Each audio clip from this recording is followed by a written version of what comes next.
Welcome back, everybody. It is Wednesday, August 26th. Man, it's already Wednesday. 2026. Wait, what am I saying? It's Wednesday, August 26th, 2026. Oh, yeah, that's right. And we left off on Exodus 35, verse 1. Moses assembled all the congregation of the people of Israel and said to them, "These are the things that the Lord has commanded you to do. 6 days work shall be done, but on the seventh day you shall have a Sabbath of solemn rest, holy to the Lord. Whoever does any work on it shall be put to death. You shall kindle no fire in all your dwelling places on the Sabbath day." Moses said to all the congregation of the people of Israel, "This is the thing that the Lord has commanded. Take from among you a contribution to the Lord. Whoever is of a generous heart, let him bring the Lord's contribution: gold, silver, and bronze, blue and purple and scarlet yarns, and fine twined linen, goat's hair, tanned ram skin and goat skins, acacia wood, oil for the light, spices for the anointing oil, and for the fragrant incense, and onyx stones and stones for setting, for the ephod and for the breastpiece. Let every skillful craftsman among you come and make all that the Lord has commanded: the tabernacle, its tent and its covering, its hooks and its frames, its bars, its pillars and its bases, the ark with its poles, the mercy seat, and the veil of the screen, the table with its poles and all its utensils, and the bread of the presence, the lampstand also for the light, with its utensils and its lamps, and the oil for the light, and the altar of incense with its poles, and the anointing oil, and the fragrant incense, and the screen for the door, at the door of the tabernacle, the altar of burnt offering, with its grating of bronze, its poles and all its utensils, the basin and its stand, the hangings of the court, its pillars and its bases, and the screen for the gate of the court, the pegs of the tabernacle, and the pegs of the court, and their cords, the finely worked garments for ministering in the holy place, the holy garments for Aaron the priest, and the garments of his sons for their service as priest. Then all the congregation of the people of Israel departed from the presence of Moses. And they came, everyone whose heart stirred him, and everyone whose spirit moved him, and brought the Lord's contribution to be used for the tent of meeting, and for all its service, and for the holy garments. So they came, both men and women. All who were of a willing heart brought brooches and earrings, and signet rings and armlets, all sorts of gold objects, every man dedicating an offering of gold to the Lord. And everyone who possessed blue or purple or scarlet yarn or fine linen, or goat's hair, or tanned ram skins, or goat skins brought them. Everyone who could make a contribution of silver or bronze brought it as the Lord's contribution. So quick pause right here. I think this is interesting because all of this stuff that they have is God gave it to them anyway. Aren't all of these things that they are contributing, did not the Lord give them to them in the first place when they ransacked Egypt? So in a sense, they're just giving back what was given to them.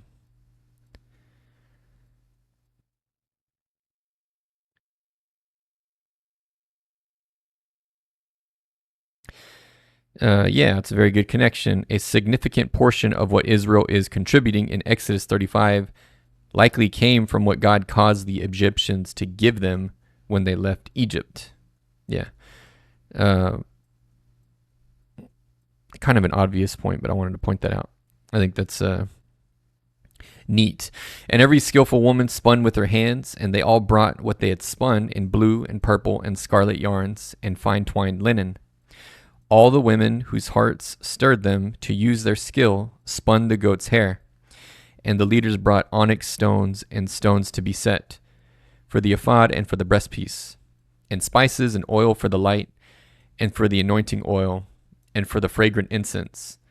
All the men and women, the people of Israel, whose heart moved them to bring anything for the work that the Lord had commanded by Moses to be done, brought it as a freewill offering to the Lord. Then Moses said to the people of Israel, See, the Lord has called by name Bezalel the son of Uri, son of Hur, of the tribe of Judah, and he has filled him with the Spirit of God, with skill, with intelligence, with knowledge, and with all craftsmanship, to devise artistic designs, to work in gold and silver and bronze, in cutting stones for setting, and in carving wood, for work in every skilled craft. And he has inspired him to teach, both him and Oholiab, the son of Ahisamach, of the tribe of Dan. He has filled them with skill to do every sort of work done by an engraver, or by a designer, or by an embroiderer, in blue and purple and scarlet yarns, and fine twined linen, or by a weaver, by any sort of workman or skilled designer. Exodus 36. Bezalel and Oholiab and every craftsman in whom the Lord has put skill and intelligence to know how to do any work in the construction of the sanctuary shall work in accordance with all that the Lord has commanded. And Moses called Bezalel and Oholiab and every craftsman is in whose mind the Lord had put skill, everyone whose heart stirred him up, to come to do the work. And they received from Moses all the contribution that the people of Israel had brought for doing the work on the sanctuary. They still kept bringing him freewill offerings every morning, so that all the craftsmen who were doing every sort of task on the sanctuary came, each from the task that he was doing, and said to Moses, The people bring much more than enough for doing the work that the Lord has commanded us to do. So Moses gave command, and word was proclaimed throughout the camp, Let no man or woman do anything more for the contribution for the sanctuary. So the people were restrained from the bringing, for the material they had was sufficient to do all the work and more. And all the craftsmen among the workmen made the tabernacle with 10 curtains. They were made of fine twined linen and blue and purple and scarlet yarns, with cherubim skillfully worked. The length of each curtain was 28 cubits, and the breadth of each curtain 4 cubits. All the curtains were the same size. He coupled 5 curtains to one another, and the other 5 curtains he coupled to one another. He made loops of blue on the edge of the outermost curtain of the first set. Likewise, he made them on the edge of the outermost curtain of the second set. He made 50 loops on the one curtain, and he made 50 loops on the edge of the curtain that was in the second set. The loops were opposite one another, and he made 50 clasps of gold, and coupled the curtains one to the other with clasp. So the tabernacle was a single whole. He also made curtains of goat's hair for a tent over the tabernacle. He made 11 curtains. The length of each curtain was 30 cubits, and the breadth of each curtain 4 cubits. The 11 curtains were the same size. He coupled 5 curtains by themselves, and 6 curtains by themselves. And he made 50 loops on the edge of the outermost curtain of the one set, and 50 loops on the edge of the other connecting curtain. And he made 50 clasps of bronze to couple the tent together, that it might be a single whole. And he made for the tent a covering of tanned rams' skins and goat skins. Then he made the upright frames for the tabernacle of acacia wood.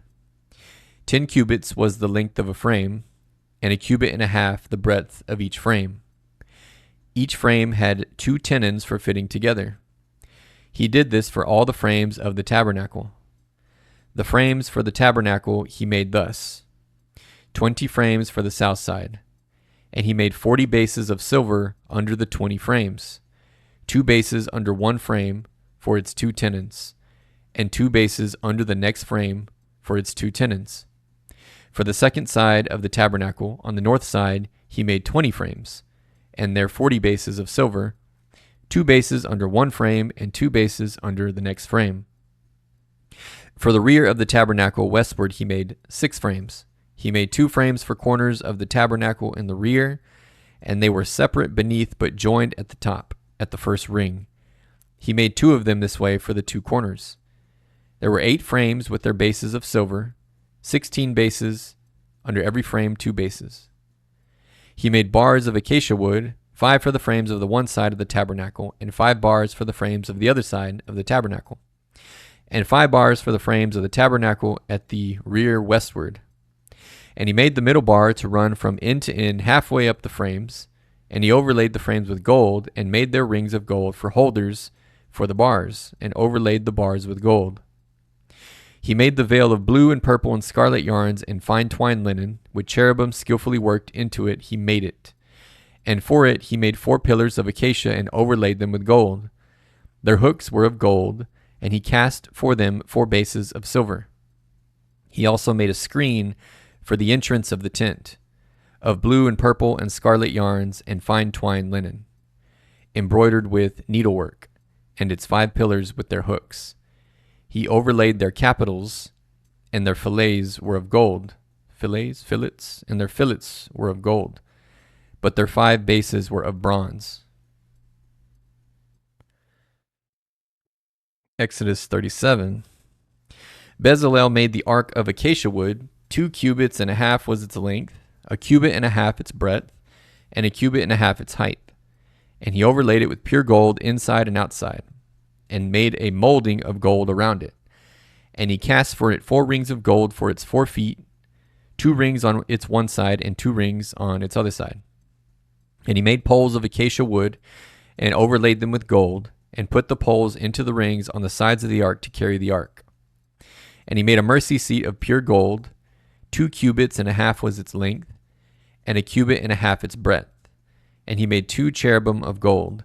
He made them of hammered work on the 2 ends of the mercy seat, 1 cherub on the one end and 1 cherub on the other end.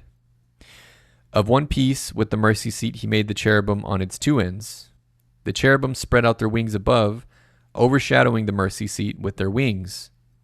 With their faces one to another, toward the mercy seat were the faces of the cherubim.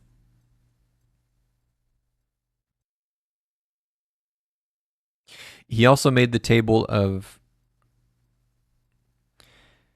Actually, I have a question. So is this supposed to be like a... Is the mercy seat that's described here supposed to represent a literal seat, as in like a throne, just like a mini version of that? And what is the significance of the angels covering the mercy seat in this way?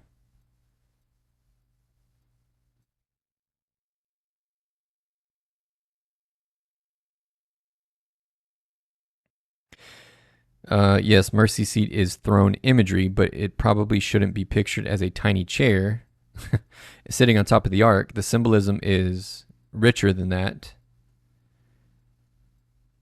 Oh, so maybe like the whole top is the throne, like the throne room, like the creatures referenced in Revelation.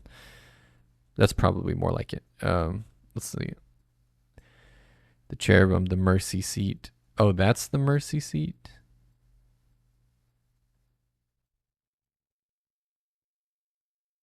This part, this middle area.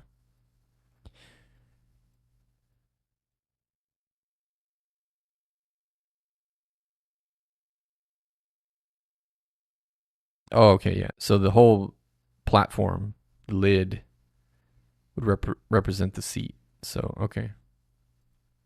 Is it literally a throne? Symbolically, yes. Physically, not exactly. There isn't a little chair or throne on the ark. Rather, the ark and its cherubim together function as God's earthly throne, footstool, earthly throne and or footstool. Okay. I see. So more like a platform than a seat, but they call it the mercy seat. I get it. Okay. Where was I?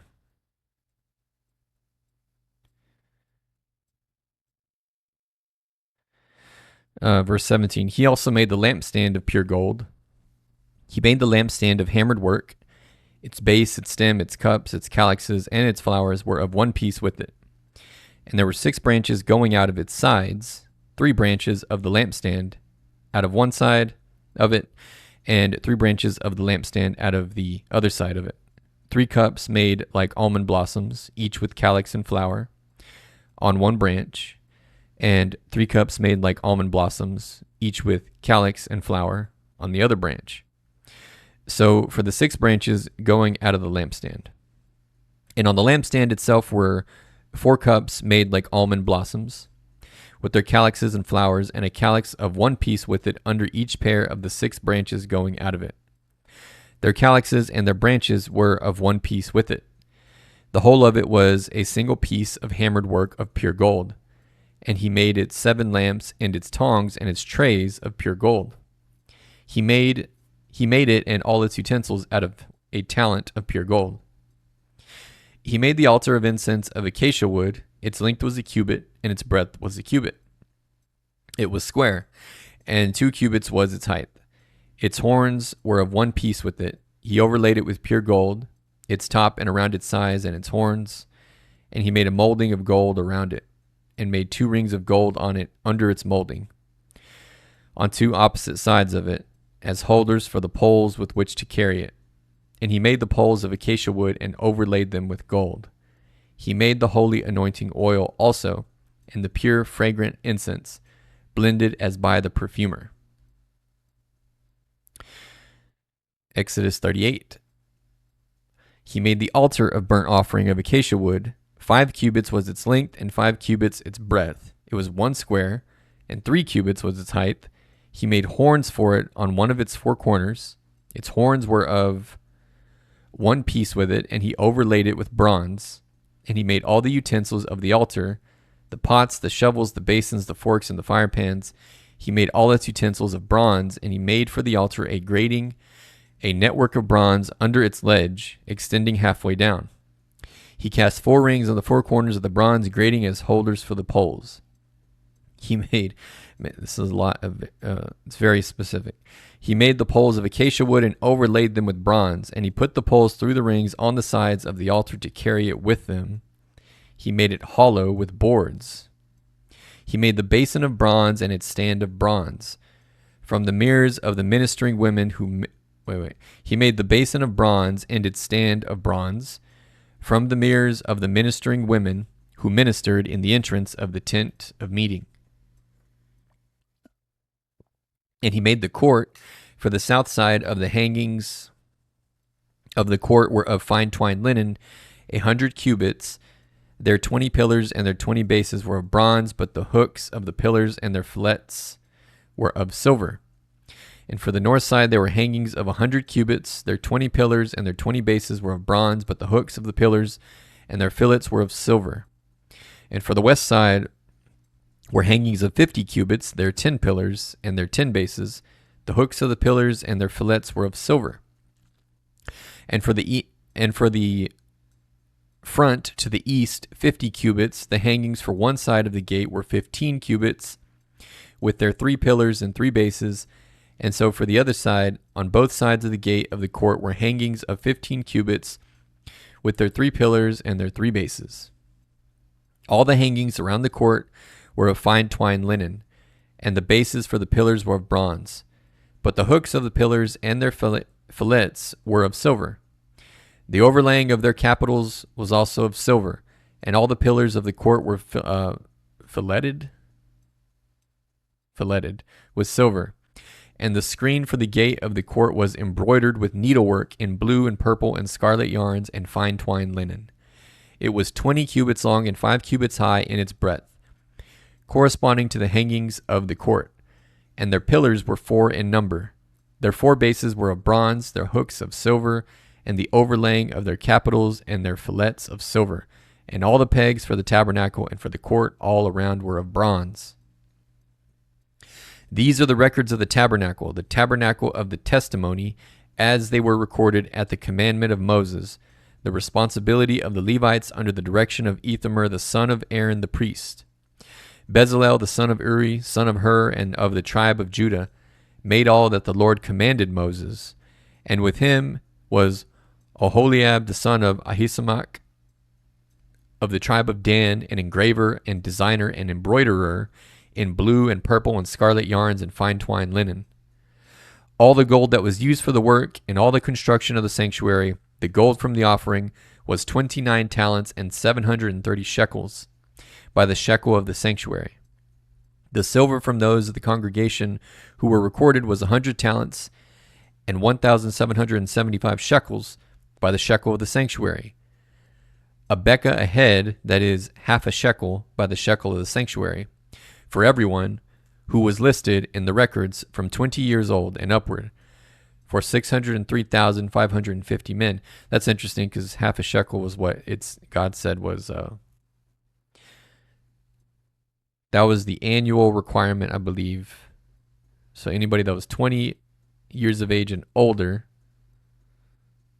that was the required contribution to the Lord that we read about a couple of days ago.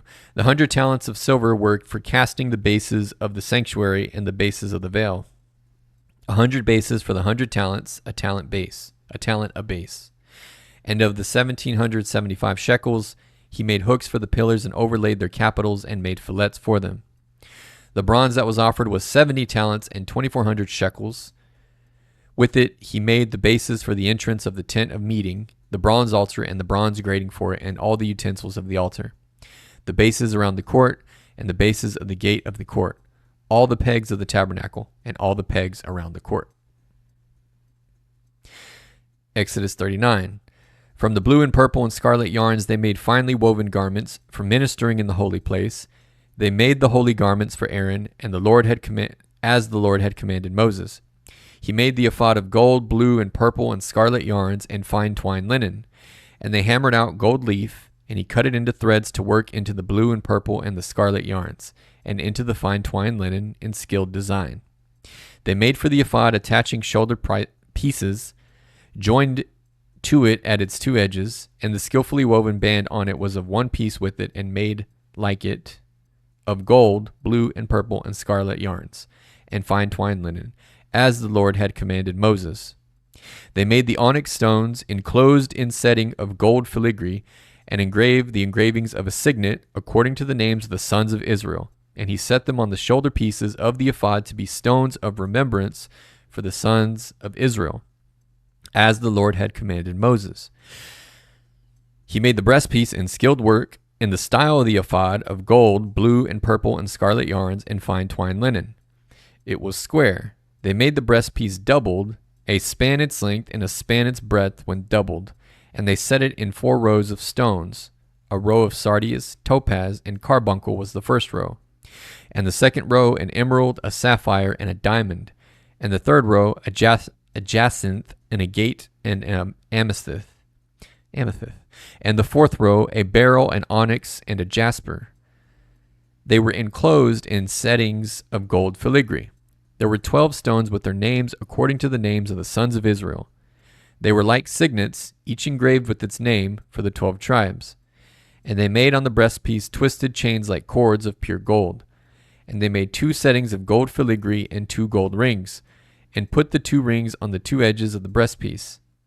And they put the 2 cords of gold and the 2 rings at the edges of the breastpiece. They attached the 2 ends of the 2 cords to the 2 settings of filigree. Thus they attached it in front to the shoulder pieces of the ephod. Then they made 2 rings of gold and put them at the 2 ends of the breastpiece, on its inside edge next to the ephod. And they made 2 rings of gold and attached them in front to the lower part of the 2 shoulder pieces of the ephod, at its seam above the skillfully woven band of the ephod. And they bound the breastpiece by its rings to the rings of the ephod with the lace of blue, so that it should lie on the skillfully woven band of the ephod, and that the breastpiece should not come loose from the ephod, as the Lord had commanded Moses. He also made the robe of the ephod woven olive blue, and the opening of the robe in it was like the opening in a garment, with a binding around the opening, so that it might not tear. On the hem of the robe they made pomegranates of blue and purple and scarlet yarns and fine twined linen. They also made bells of pure gold and put the bells between the pomegranates, all around the hem of the robe, between the pomegranates. A bell and a pomegranate around the hem of the robe for ministering, as the Lord had commanded Moses. They also made the coats woven of fine linen for Aaron and his sons, and the turban of fine linen, and the caps of fine linen, and the linen undergarments of fine twined linen, and the sash of fine twined linen. It's a lot of fine twined linen, and of blue and purple and scarlet yarns, embroidered with needlework, as the Lord had commanded Moses. They made the plate of the holy crowns of pure gold and wrote it on an inscription like the engraving of a signet, Holy to the Lord. And they tied to it a cord of blue to fasten it on the turban above, as the Lord had commanded Moses. Thus all the work of the tabernacle of the tent of meeting was finished, and the people of Israel did according to all that the Lord had commanded Moses. So they did. Then they brought the tabernacle to Moses, the tent and all its utensils, its hooks, its frames, its bars, its pillars, and its bases, and the covering of tanned ram skins and goat skins, and the veil of the screen, the ark of the testimony with its poles, and the mercy seat, the table with all its utensils, and the bread of the presence, the lampstand of pure gold, and its lamps with the lamp set, and all its utensils, and the oil for the light, the golden altar, the anointing oil, and the fragrant incense, and the screen for the entrance of the tent, the bronze altar and its grating of bronze, its poles and all its utensils, the basin and its stand, the hangings of the court, its pillars and its bases, and the screen for the gate of the court, its cords and its pegs, and all the utensils for the service of the tabernacle, for the tent of meeting, the finely worked garments for ministering in the holy place, the holy garments for Aaron the priest, and the garments of his sons for their service as priests, according to all the Lord had commanded Moses. So the people of Israel had done all the work. Wow, that's a lot. That is a lot of work. Oh, man. And Moses saw all the work, and behold, they had done it. As the Lord had commanded, so had they done it. Then Moses blessed them. Dang. That's a lot of work, and I wasn't even there. All right. We're past it. We're past the reading of the work. Can you imagine doing all that work? God bless them. All right. The tabernacle was erected.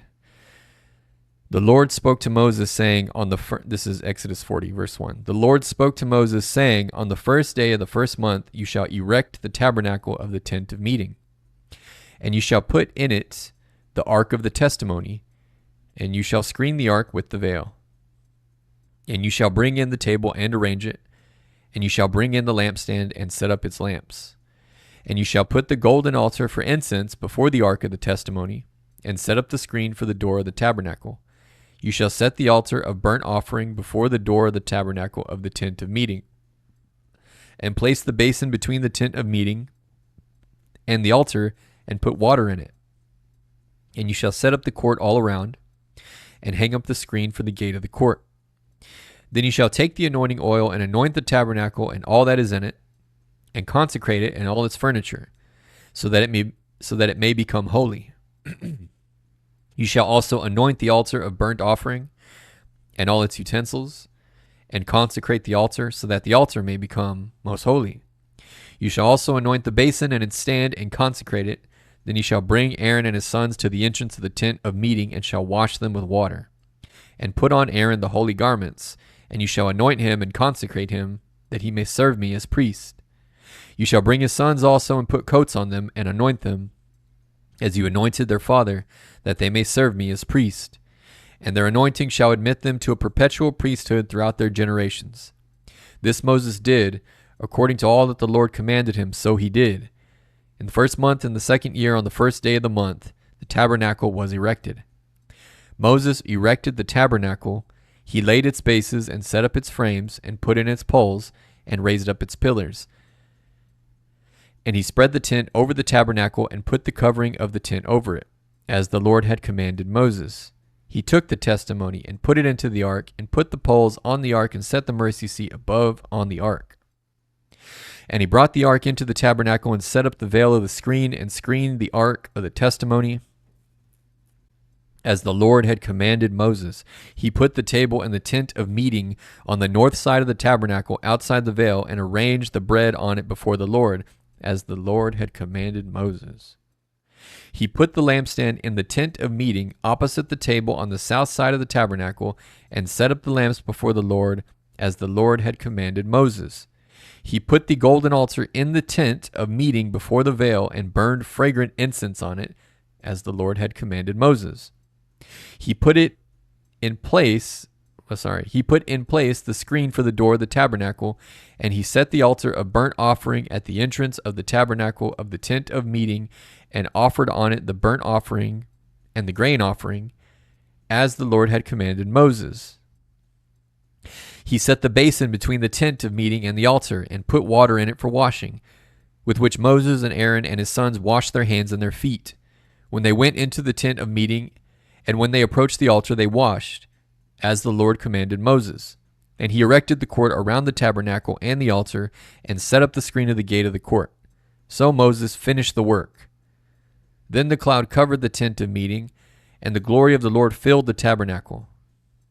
And Moses was not able to enter the tent of meeting because the cloud settled on it, and the glory of the Lord filled the tabernacle. Throughout all their journeys, whenever the cloud was taken up from over the tabernacle, the people of Israel would set out. But if the cloud was not taken up, then they did not set out till the day that it was taken up. For the cloud of the Lord was on the tabernacle by day, and fire was in it by night, in the sight of all the house of Israel throughout all their journeys. Wow. All right, so that was the end of Exodus. We made it. That was a really long book. That might have been just as long as Genesis. So that was pretty. It was pretty dry. I'm not gonna lie, but we read it. It's still part of the Word, and we're gonna read it straight through. So, but we did it. So now we're on to Leviticus 1, and I think that's a good stopping point for tonight. So we'll pick it up tomorrow on Leviticus 1, verse 1. Thanks for tuning in. Don't forget to drop a sub, share it with a friend. God bless you guys, and good night.